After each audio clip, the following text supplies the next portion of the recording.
Hello भाई, नमस्ते, प्रणाम। धर्मेंद्र दीवाना इंटरटेनमेंट आप लोग का स्वागत है। भोजपुरी का सबसे पहले खबर पाने के लिए धर्मेंद्र दीवाना इंटरटेनमेंट को सब्सक्राइब और शेयर करें।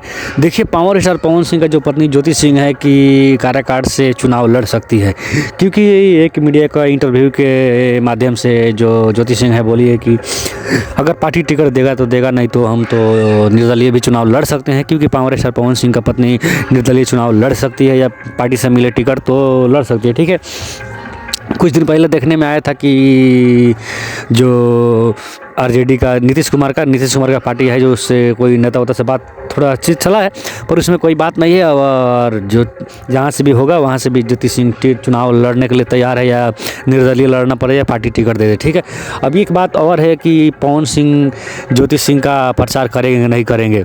ठीक है, इसमें भी थोड़ा डाउट है, पर देखिए अब चुनाव आते ही, समय आते ही पता चल जाएगा कि पावर स्टार पवन सिंह का पत्नी किस पार्टी से चुनाव लड़ेगी। तब तक के लिए अपना दुलार प्यार बनाइए, अपना छोटका भाई के चैनल को सब्सक्राइब और शेयर करें। ठीक है, जो अपने भाई को थोड़ा सपोर्ट कीजिए। जय हो।